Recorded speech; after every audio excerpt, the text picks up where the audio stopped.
While we're waiting for others, I'm sure that we can start off now. So welcome everyone. Very delighted to see all of you here. I am Wesley Ling. I'm Professor of Transcultural Arts and Design at the Metropolitan University and also Director of Feature. Our research centre for Creative Arts, Cultures and Engagement brings together interdisciplinary research in the creative arts, its disciplines, and also cultural impact and societal engagement. Creature holds a range of disciplines, including cultural and creative industries, material and visual cultures such as design history, fashion studies, and visual studies, practice-based and led research for curation, filmmaking, fashion and textile, material research, photography, public art, and visual art. We run a regular program with events involving internal, national, and international researchers in the creative arts. You can find our event programs and research projects on our website. Today, we are very excited to present Ethno Botanic Resonance in partnership with the Legislative Trust UK and Basel-based PF25 cultural projects, and in collaboration with Chelsea Physic Garden. Ethno Botanic Resonance delves into the profound interactions of ethnobotanical knowledge, cultural well-being practices, and the art of ikebana.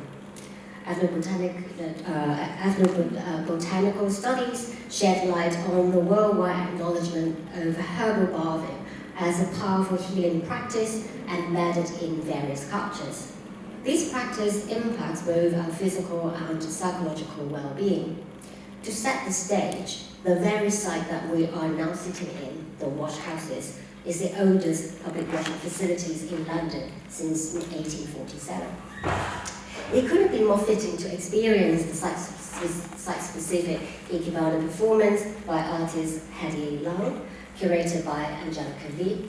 Following these is a panel discussion with our project partner and collaborator, a social anthropologist and a performing art researcher, to foster a visual and conceptual dialogue on ethnobotany across diverse cultural landscapes. Without further ado, I would like to welcome and introduce Angelica Lee, who will introduce us the artist and the performance. Angelica is a Hong Kong curator based in Basel. She is committed to engaging with the sense of places and the connection through culture, heritage, and stories. As the co-founder of PF25 Cultural Projects, a non-profit organisation bridging Basel and Hong Kong, she actively fosters a continuous dialogue between international communities. Her research focus includes diaspora, identities, colonial ideologies, and healing, showcased in the exhibition series Homeland in Transit, channels narratives and imaginations of homeland from Hong Kong's perspective and interviews them with experiences from around the world. In 2022, she was guest curator for the program of Rise Modern Inner Space at Kunstmuseum Basel. Welcome to London, Angelica. Thank you so much for the invitation, Wesley. And I'm very happy that this is the first collaboration of PF25 in London. And also, I'm very proud and excited to curate the first performance of Hedy Long in London. Hedy is a Sugetsu Ikebana and sound artist, originally from Hong Kong. And I think Sugetsu Ikebana, when we think of Ikebana, it literally means the way of flowers, Japanese flower arrangement. And I think for the Sugetsu school that she belongs to, has this very forefront and very contemporary way of expression. She was also engaged in many activities, including art exhibitions, art festivals, workshops, community projects, and a residency in Switzerland last year. So I'm very, very happy today. We are making this first performance in London with her. So Hedy is also a certified senior dietitian in traditional Chinese medicine. So it is a lifelong learning about nature, working with seasonal plants and ingredients, and of course, the first thing is to take preventive measures. So for our well-being, I think this is really the quintessence of your practice in this as a dietitian. And it is also an accumulation of ancient knowledge evolving to modern practices, finding ways to achieve balance between different elements, especially in our very modern lifestyles these days. And these practices also resonate the historic use of this building, as Wesley just mentioned. And when she invited us, the first thing we research actually is the usage of historical context here. And well, the wash houses was the first public bathhouse built in London back in 1847, and it was actually called Chapel Public Baths at the time, and essentially a place for cleansing, healing, and fighting against the spread of diseases at the time. So what we are about to experience is Hedy's Sugetsu Ikebana practice and performance and her interaction with the main plant on stage. So this is a plant that she encountered during her several visits at the Chelsea Physic Garden. Shivani, thank you, and also to your colleagues. And this species is called the monkey puzzle tree. So she was very intrigued by this this plant because of its characteristics. It has many spikes. Actually, her hands, if you interview her later, you will see a lot of wounds because from the spiky, interaction with this plant. And in Cantonese, I know we have Hong Kong friends here. The Cantonese name, the Chinese name is Zilei Lang Yang Cang. So we researched a little bit more about this species, and we found that it is actually a popular ornamental with a history dating back to the age of the dinosaurs, very old one. And it has spiritual significance from the Araucanos tribes across South America. And it is the national tree of Chile.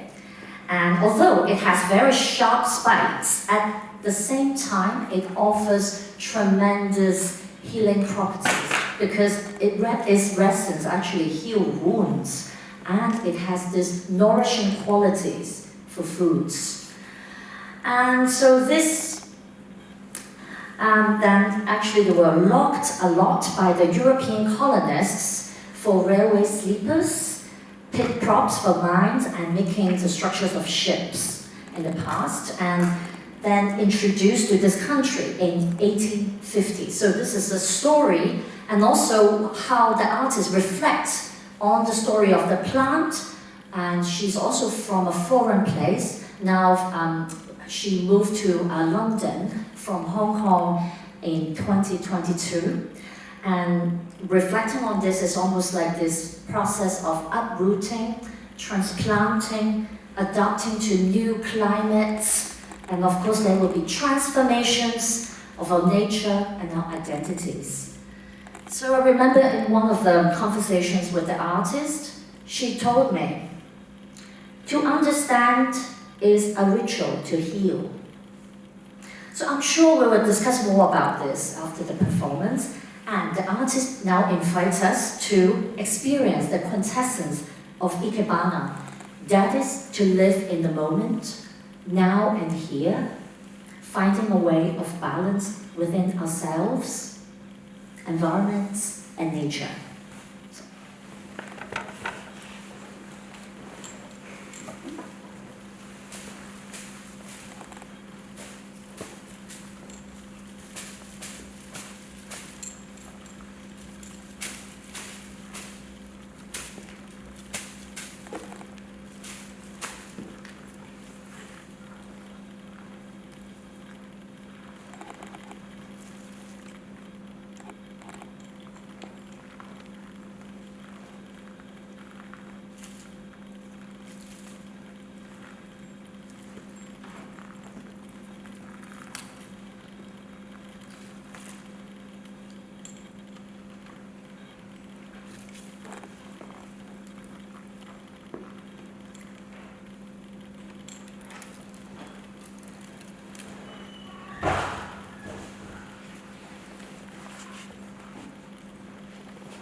So we have Caroline Kamana. Please wave. Caroline is Director of Lily Sleep Trust UK, responsible for the delivery of Anti-Apartheid Advocacy Centre of Memory and Learning, the UK's first museum and community hub dedicated to the heritage of anti-apartheid and its contemporary incidents. A heritage and humanities education specialist and an expert facilitator of community engagement through archives and collections. Her practice has been set between South Africa and the UK, including at the Constitutional Court of South Africa and for St Paul's Cathedral, London. We have Dr. Viv Nielsen, social anthropologist, with a background in museum studies, modern culture, and European ethnography, working on issues related to the decolonisation of museums, botanic gardens, and public spaces. Her recent publications include The Colonial Roots of Botany, Legacies of Empire in the Botanic Gardens of Oxford and Kew, and Diversifying Public, Commemorations in Cape Town and Copenhagen.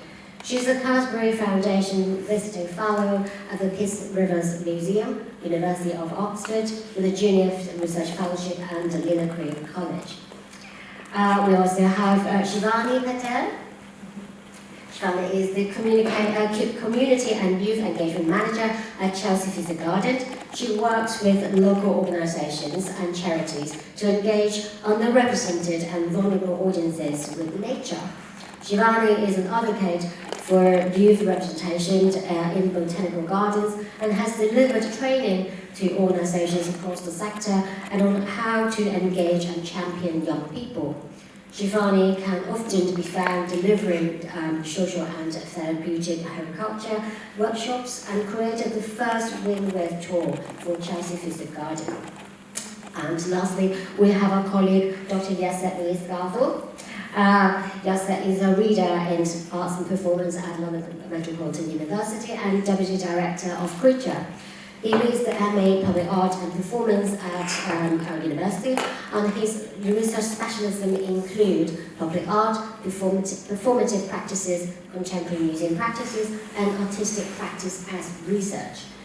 In 2018, his project Kamogawa explored the theatricality of ikebana arrangements through a residency at Gallery Wisgrim in Kyoto.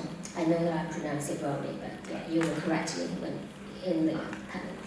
The project was then presented at Tara in 2018, which is at the University of Aberystwyth, and at Sika Museum in South Korea. So without further ado, I will invite all the panel speakers to come over to the front. Very intriguing performance.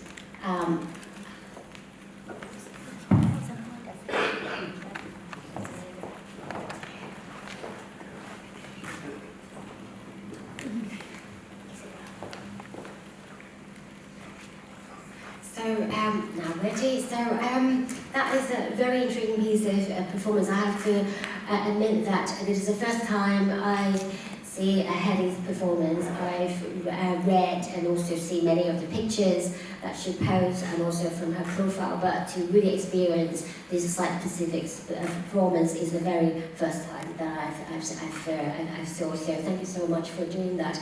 And I really want to, I was really intrigued by this now become a sculpture. And I wanted to ask you, just to begin with, is really about like your relationship with the materials.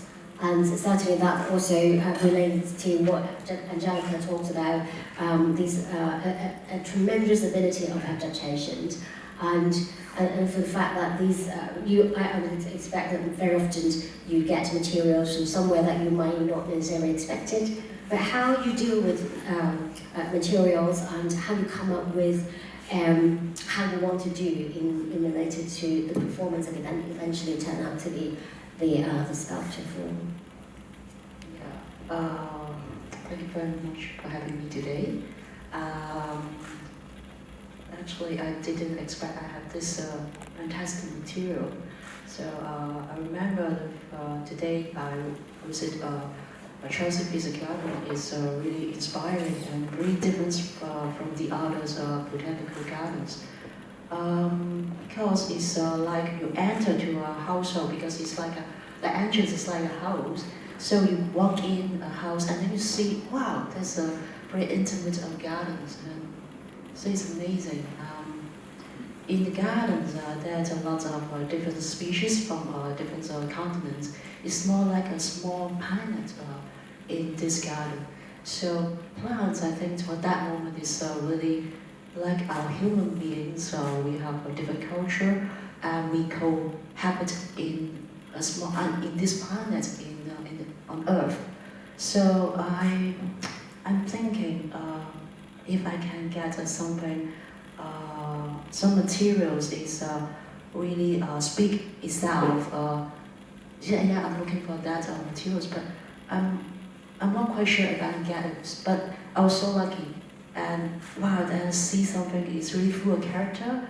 But it's when I touch it, it really hurt me because I. You can see her hands. Yes, and I remember first day I was there, I didn't bring my glove, and it really hurt.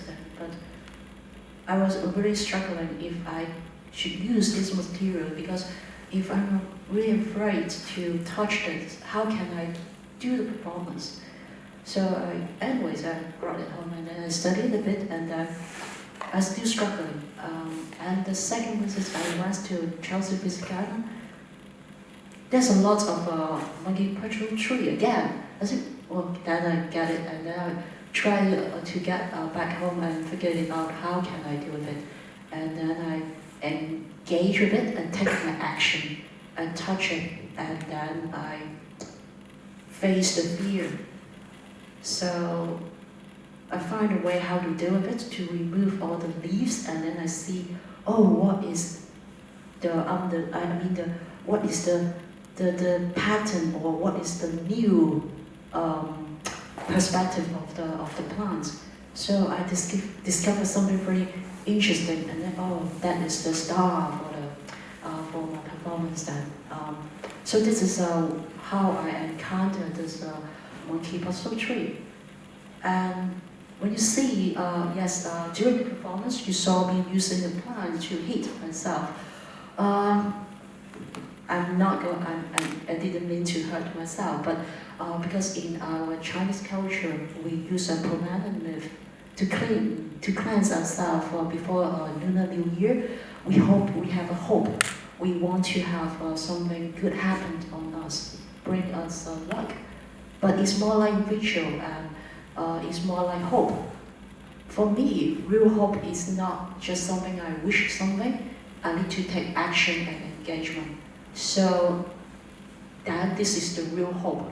So that's why I try to do something more than just a ritual because I face the fear and then take the actions. This is what I'm using these materials, yes.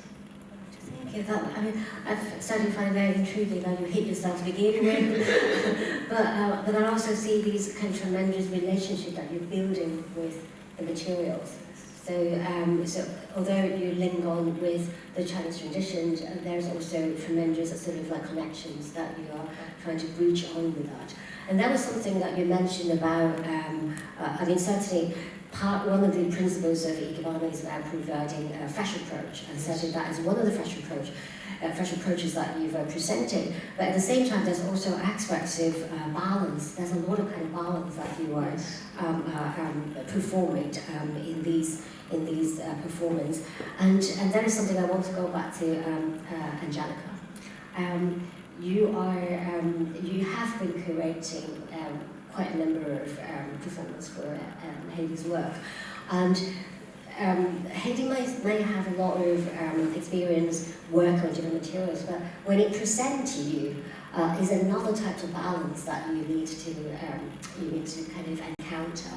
And what are the challenges and how you actually can encounter her approach in dealing with the materials and also from a curatorial perspective? I think it always starts by thinking about the venue, the place. What does it mean? Like, how do we interpret, you know? And normally I would say, you know, I got inspired by the space that I work in, and the history and the memories. I think those are really important. So I think the first thing I actually Googled was the historical context of this place, and how it was planned, how it was built, who built it, you know, how was it used, why was it planned that way, you know. So this is the first thing I did. And of course, I mean, I'm not a botany expert like many, like especially you and Vi, but I have a very strong, I think, direction for the current curatorial approach. You mentioned that I've been running an exhibition series called Homeland in Transit. I use the metaphor, very metaphorical, you know, hydrological cycles, you know, the rain, the water, clouds and wind, and then we go to the notions and concepts of disappearance and silence. And then I think at the time, you know, of course, I'm so influenced by everything that is happening on Earth as humans, and also how we interact with nature and each other. And I feel there's a lot of healing to do, and inner self, well-being, you know. But I think this is something we are not paying so much attention sometimes, because we got so many distractions and we're not taking care of ourselves. So healing is also like how you share this consciousness, you know, like the energy. So I feel, you know, I'm also so inspired by her practice and her knowledge. So more and more I'm, you know, kind of, you know, now everything I do this year is around the notion of nature healing and our inner self. So I don't know if I have replied, but I'm sure that we go further. We will go further into that as well. And that aspect about healing is precisely very important, and that's also one of the aspects about the site-specific performance that we situated here in the Odense Bathhouse in London, and that's add on a double meaning to the work itself. But healing in that sense also had a tremendous aspects of performability, and that is something that I want Yaset to help us to kind of navigate a little bit more about the performability and the ikebana, and since you've observing it in Japan, and can you kind of tell us a bit about your perspective about this aspect of performability? Thank you, Hedy. Thank you, Angelica. This is so beautiful to, you know, this is a space that we often use for also for teaching, obviously, and generally to talk. So it's lovely to reimagine it in this way. I wanted to say, first of all, thank you also, Wesley, for inviting me to be part of this. In no way do I consider myself a specialist in ikebana, because it's really important to emphasize that the ikebana is one of those art forms that people take years and years, we're talking 10 years or more to master. And myself, I encountered ikebana initially because I was really interested in the idea of how do we create objects of beauty through flowers, through plants. And I was a little bit kind of frustrated by how flower arranging, typically in the sort of European sense, typically means I'm putting some lovely flowers together and then I display them in such a way that they look really at their prime, and that's basically it. Now, of course, there's a lot of people within European traditions of florists that would also disagree with that point. I think it's very important to emphasize that. But what struck me with ikebana, so then I started, and then it got me to then do to study ikebana in the Ohara school. So there's the two of the main schools, the Sogetsu school, as Hedy shows here, known for its very contemporary compositions. The Ohara school, possibly known for more traditional approaches sometimes, you know, and then of course the reality is also from London, who do you find to train in Ikebana? And unfortunately, my teacher is Hanako is not here today. She is in Japan, but she's been very, very inspiring for this. One of the things that got me really interested in Ikebana was exactly the point of performativity, because we are so used to this idea that we see a composition and we think of it in relation typically to sculpture. So there's undoubtedly, in the composition here, there is a sculptural dimension. But what makes Ikebana very different from your traditional European approach to flower arranging is that it's not about the object very often. It is also about the object for sure, but it's also quintessentially the process of putting together these objects. So it's the performance, not performance, and I'm really always very keen coming from performance myself, that we don't misunderstand, performance for the pretense of showing, but rather that it's the act, the conscious act of putting together exactly as Hedy did. And we see in that not just a sort of a simple kind of a pretense of doing things quickly and creating a beautiful result, and a result that then you go sort of ta-da at the end, but rather that we see the vulnerability of it, and we see that this material is difficult, and that the balance is difficult. And we hear the sound, and we hear the sound also in juxtaposition with the sound of the room and the sound of the traffic that seems a bit at odds with this, but actually somehow becomes even more poignant, because in this moment we've got this privilege to really focus on something that perhaps we don't normally notice in our daily lives, And so that becomes part of the performance, the performativity in Ikebana. So just to finish on the point, when I then did this project with a Japanese artist, Ikebana practitioner, Takaya Fuji, who works in Kyoto, and he was very, very kind to invite me over to do this project. The idea was looking at the different performative layers of Ikebana, because there are different performative dimensions here.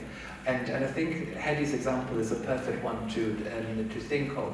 On the one hand, there is the performance that we watch. We're literally sitting down in a very unusual way, because we're so used to this, to a theatrical understanding of performance, that it should be fast and there should be some sort of climax. And this is the opposite. We should probably hear music, and in the meantime, so that we keep ourselves entertained. But actually, initially, so it feels quite odd, almost awkward when you first observe it, and then you sort of surrender to the simplicity of it, and then you see that in that simplicity there's a huge complexity. And so in that point, I also wanted to emphasize the idea that the performance is, yes, in what you demonstrated, but also this object right now is performing. And if you think particularly, right now obviously we're using a particular sort of type of material, but if you imagine the life of a flower that eventually also decays in front of us, and Japanese Ikebana, very much in contrast to some of the traditions that we may be more familiar in Europe when it comes to flower arranging, is not about showing the flower or the plant just at its prime. We actually often see it when it's dried, or when it's about to decay, or when it's too soon to normally display it. And that's part of it, because it is about also that sort of cycle of life.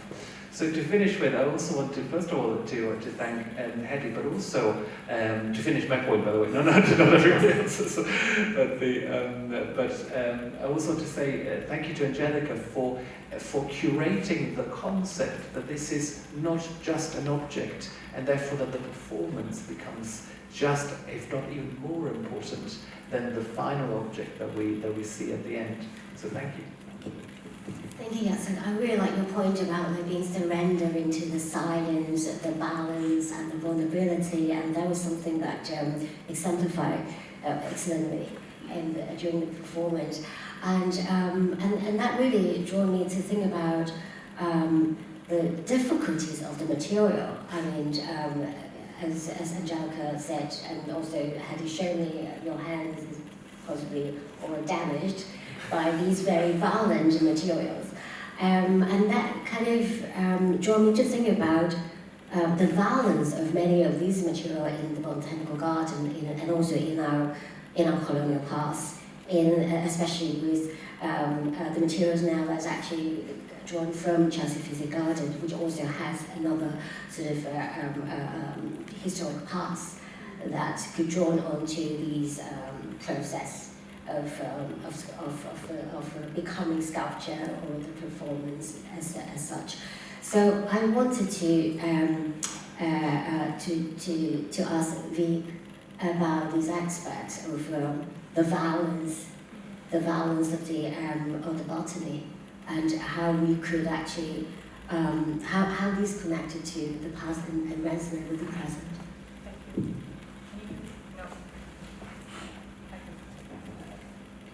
Yeah, okay, thank you.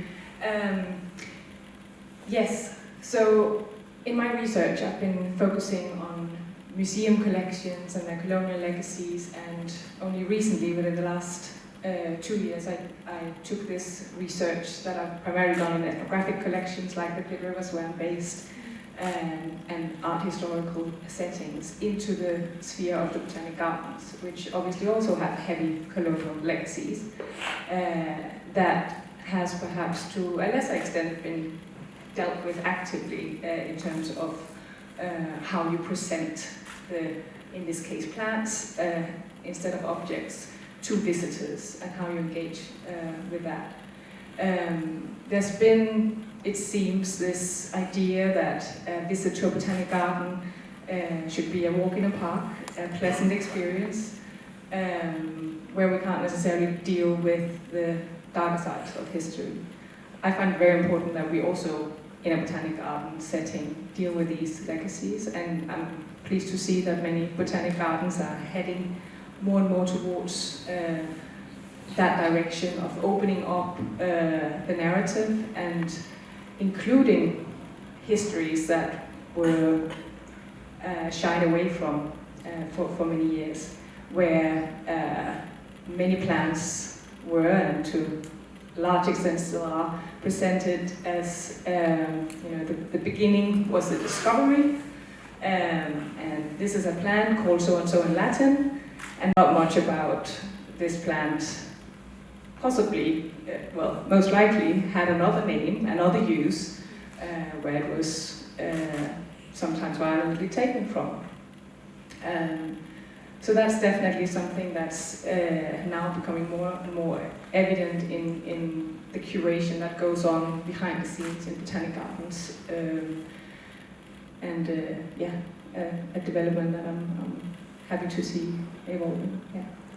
Thank you, Viv, and that's something that we particularly want to hear more from the Chelsea Physic Garden, especially many of the work that you're doing is actually kind of exemplified in the sort of community work from Chelsea Physic Garden. I think aspects about community engagement and telling the stories are actually quite essential for botanical gardens, especially in the UK, against the backdrop of decolonisation. So I know that many works has been done, and there are quite a lot of new programs also coming up, and new ideas also come on board. And can you tell us a little bit more about Shivani, tell us a little bit more about what Chelsea Gardens actually doing with these old past, dealing with sort of the colonial legacy, and how this is actually presented to contemporary audience.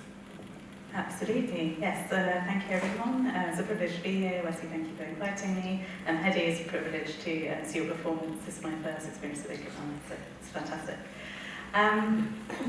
Yes, what does Chelsea Physic Garden to address its colonial history? I'm really glad you asked this question, and I'm privileged to have started working at the garden 3.5 years ago, while our glasshouse restoration period started. During this process, we have been able to reinterpret the garden. When I first started, there was a bit of a hodgepodge of interpretation. When we say interpretation, we're talking about labels and signs around the garden. So interpretation would be the plaques, which has a story, the labels on each plant, and we haven't changed everything, but we were able to take a lot of the problematic material down and review it. That's a really important thing. What do we need to keep? What do we want to change? And then, more importantly, who do we need to ask? You know, what is the right story? How much information can you actually share? How much can you put on one particular plaque in one area of the garden? I feel like there's almost 1,000 or 1,000,000 ways you can interpret any particular plant. So something we did do was engage our community. So we have lots of different organisations and sort of partners that we work with. So we actually did lots of focus groups on the run-up to changing our interpretation.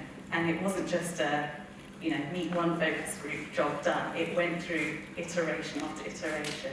And even us staff, we were all consulted as well. So while I wasn't a main player, I was still there kind of seeing how the stories were changing. And fast forward to now, when our glass houses have been restored, we've got different interpretation in there. And we also have to think about the accessibility. So it is really important to tell stories that identify, just as Viva, you were saying about the naming of plants and saying, whether something was discovered or stolen.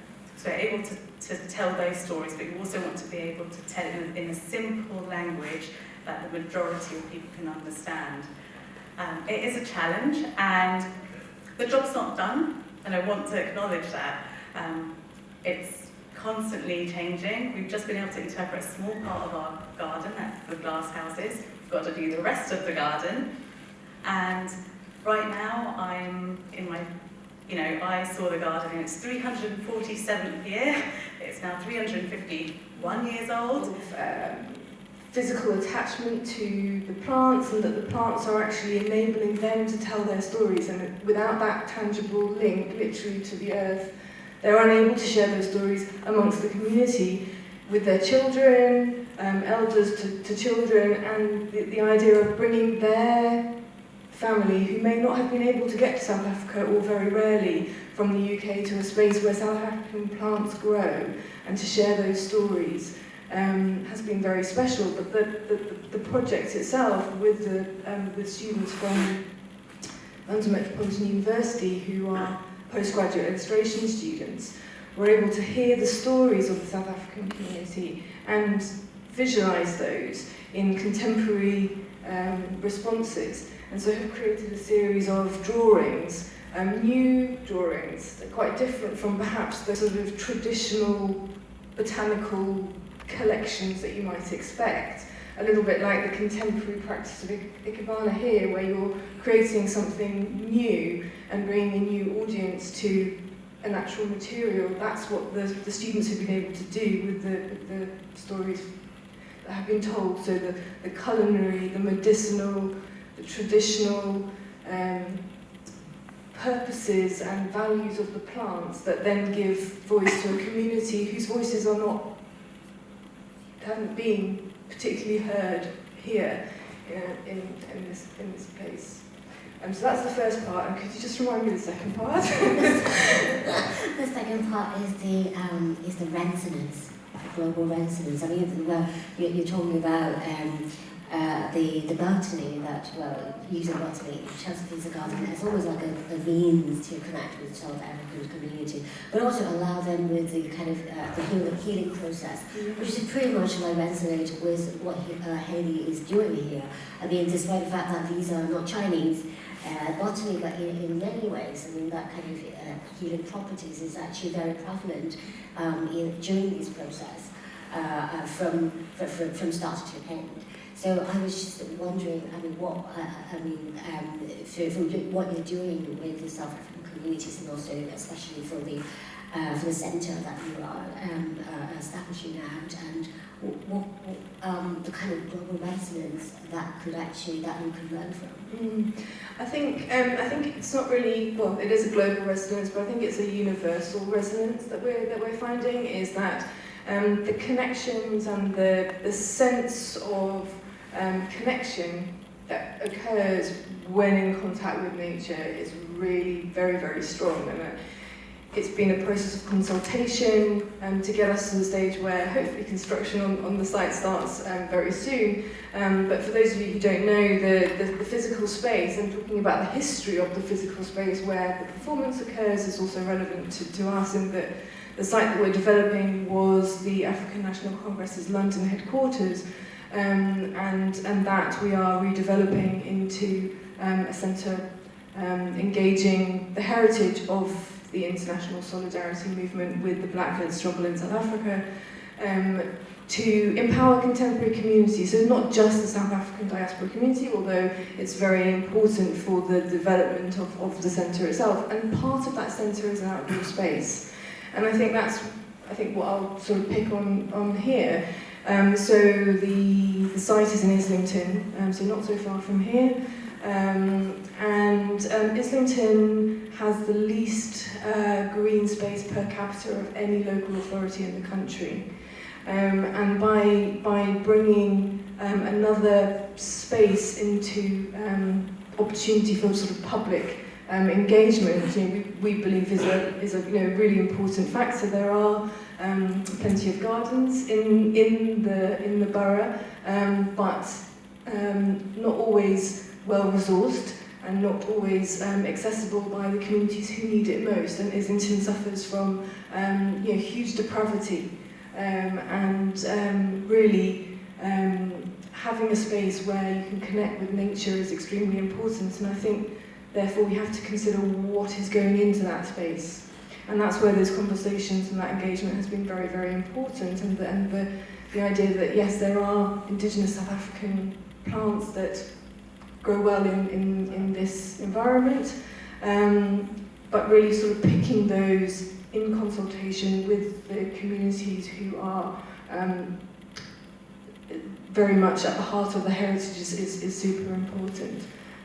So I think that's the kind of the universal message is the importance of having that space to come together in nature, and the benefit of the plants to kind of support that process.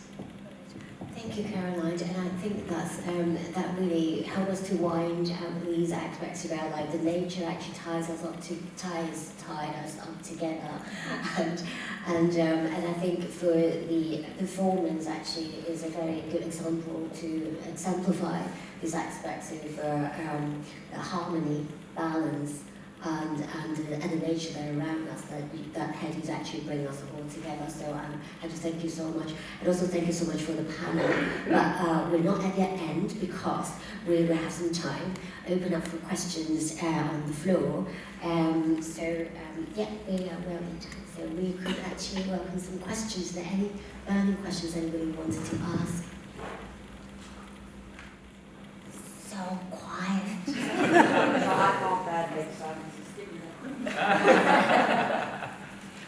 Hello, hi everyone. My name is Matthew Graham. I work at Culpeper Community Garden, which is in Islington. We are part of the Federation of London Farms and Community Gardens.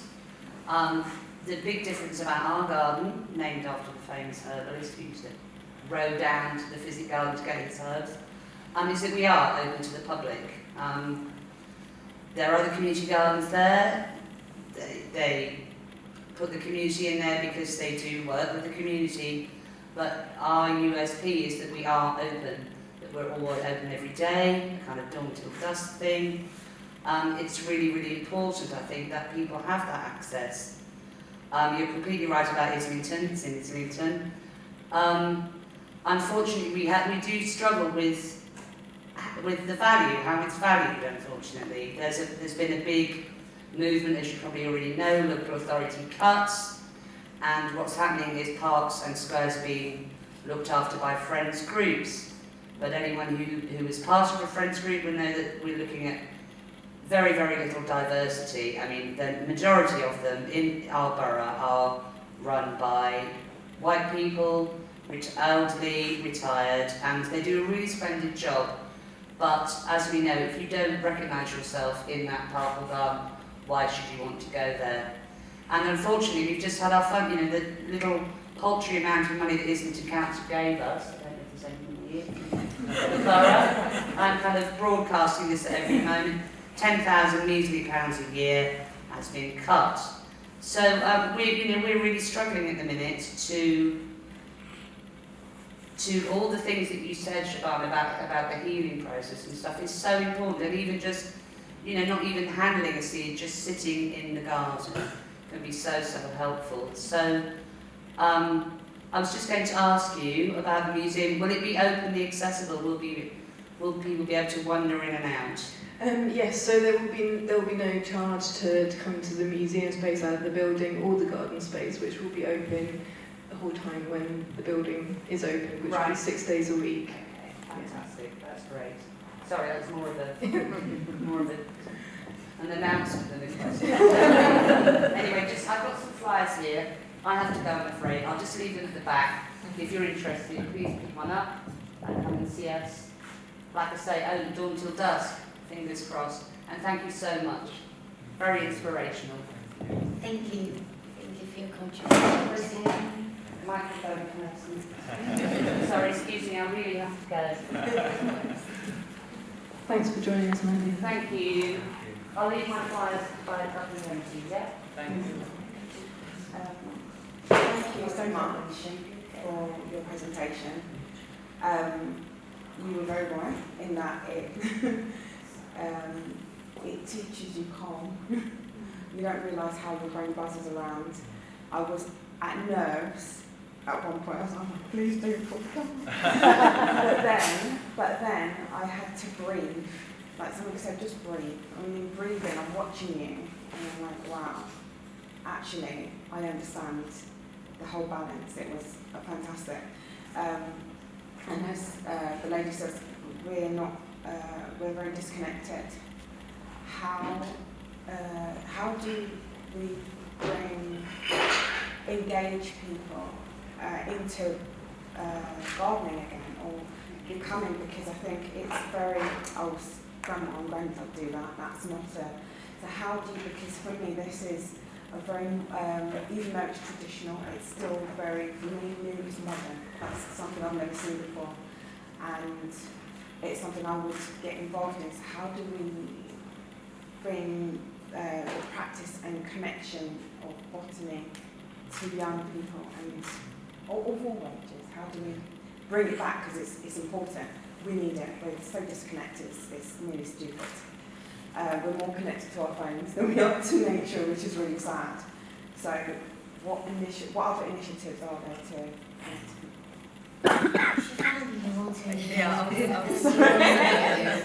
Yeah, is this working? This one is hello. It was working. Okay, thank you. Sorry. Yes, I was ready to jump in. Yes, I can answer this one. I want to also just echo the slowing down piece of that, and also the tension in your piece. I think that it's very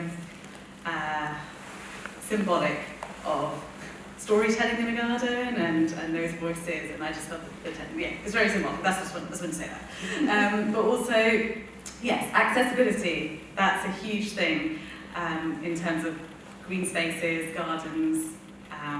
The lady that was from Culpeper, she mentioned the whole thing about friends, groups, almost commandeering places, and perhaps these sort of invisible barriers or visible barriers going up around green space, and then some people going, oh, hang on, this place isn't open to me, and that's really scary. And sometimes we can put up these barriers in ourselves, and then sometimes those barriers are placed before us.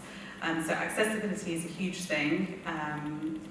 There are lots of community gardens around, and it's just about getting the word out there. There are lots of initiatives to increase green spaces, or there's guerrilla gardening.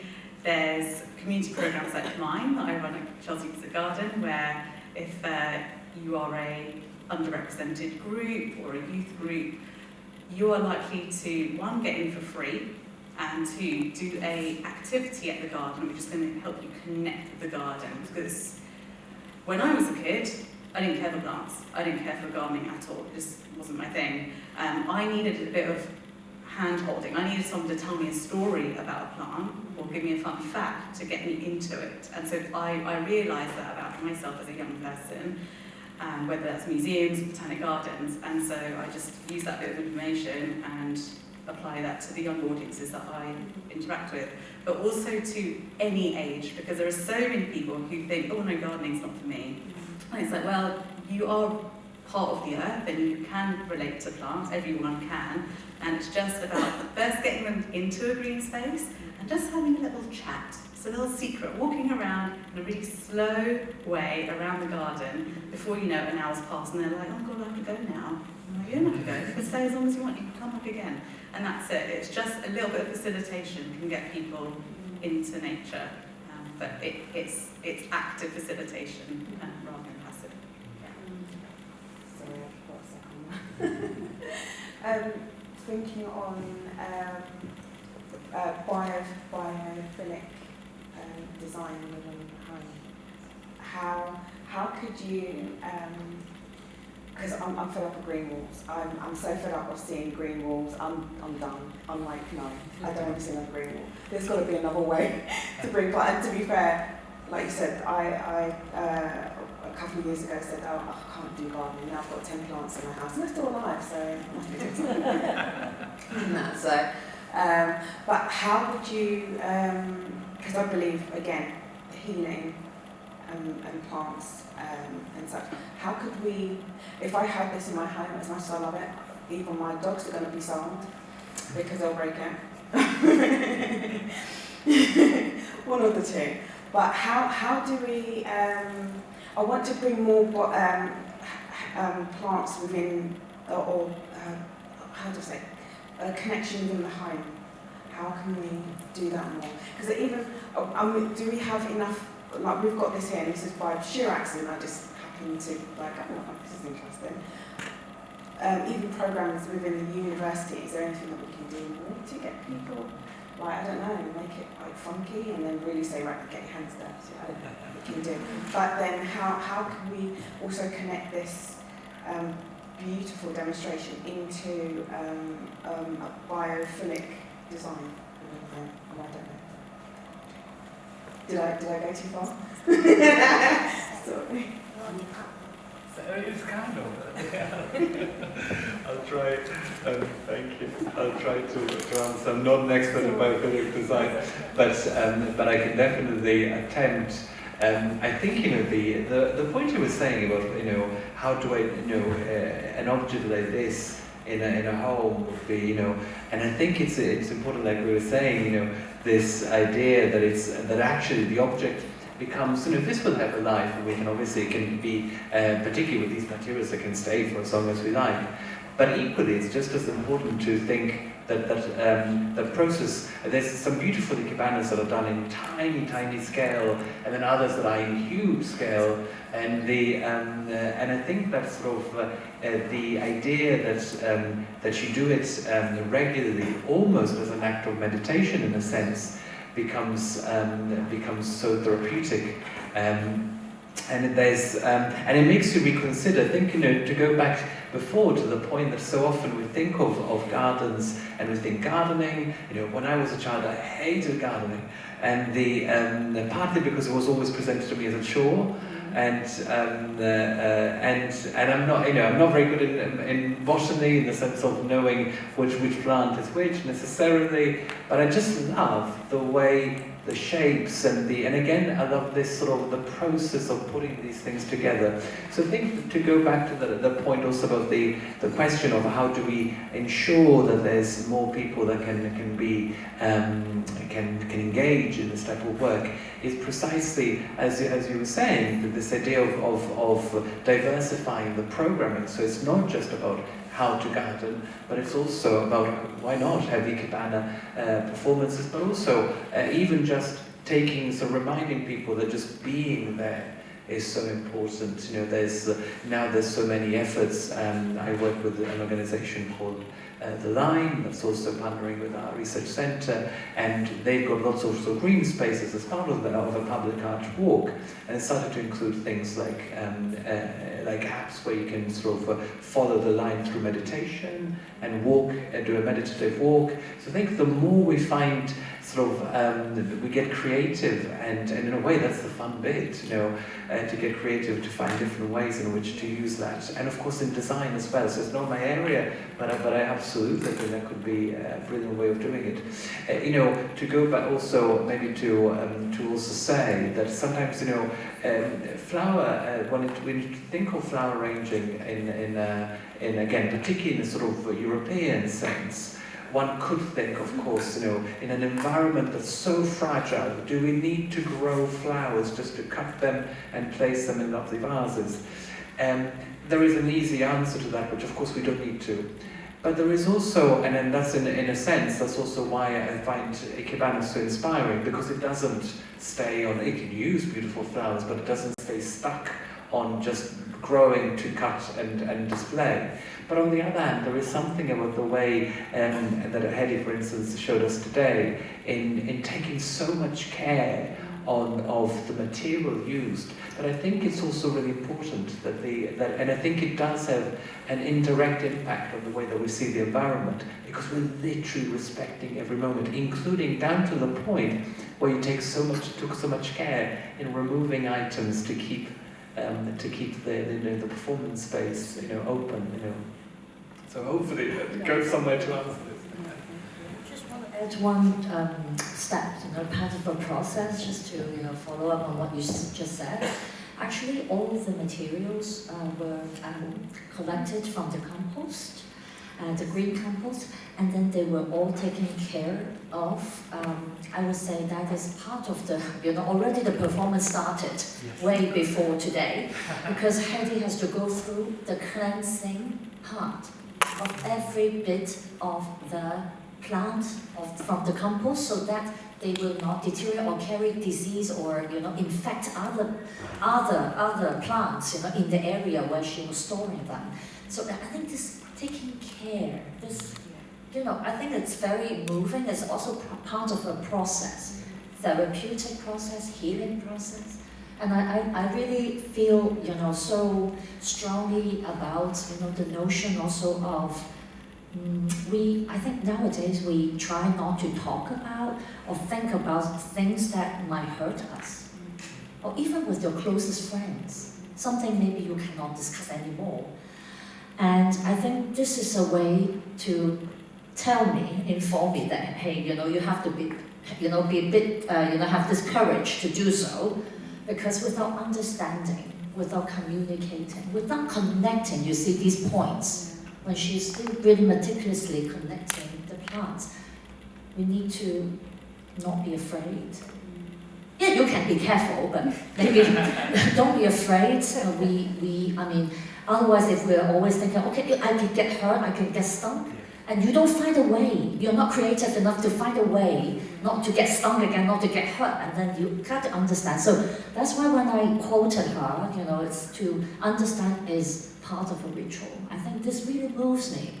So I'm not sure if I can really articulate all that, but it is coming from you, but thank you very much.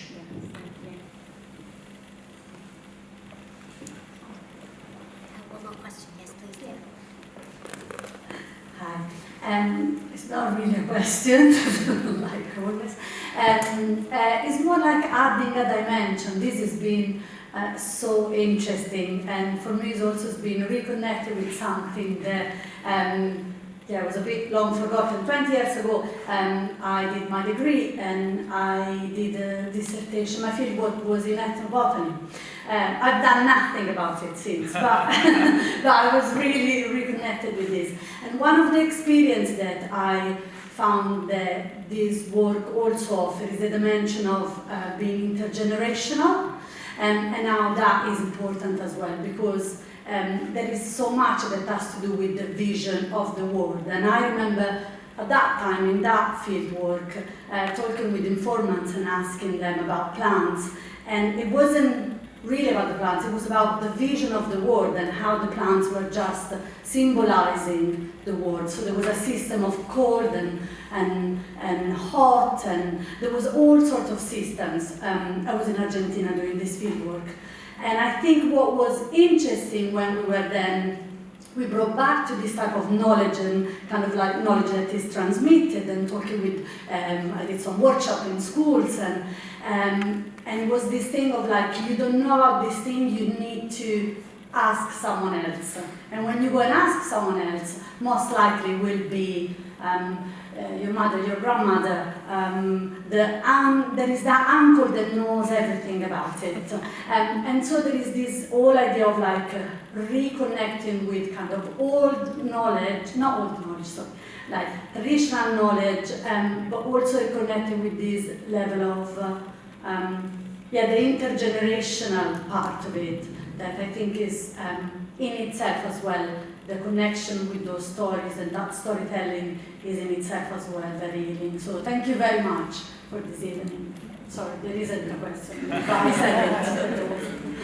Thank you so much for this comment. I think it's really rightly summarized today's event beautifully about these connections, and also it's not simply, well, as you said, it's not simply about one point, but actually more than intergenerational, all these points of connections through different countries and regions and ethnicities as well. So that really comes back to the point about the resonance that we wanted to can exemplify here.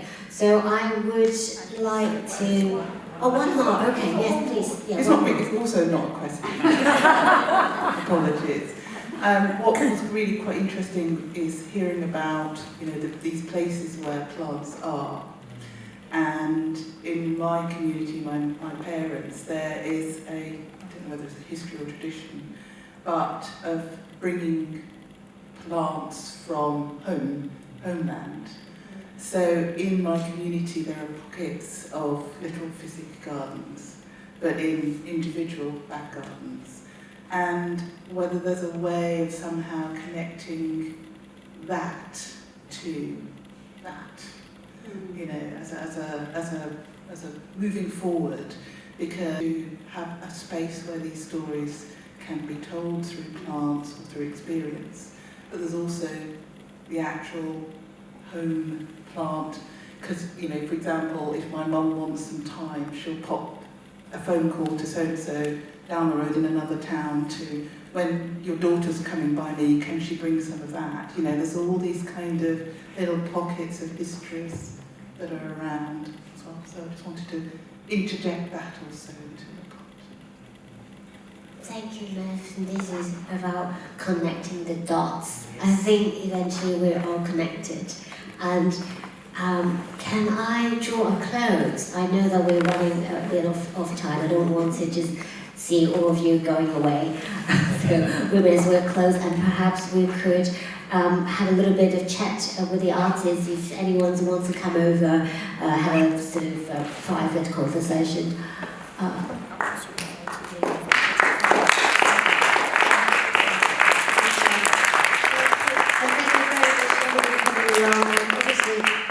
Left here for a little while, so I know that it's a bit difficult for those of you at the back to see it. Please come around and to have a look at that, this beautiful sculpture that is rested here. So thank you so much everyone for coming along.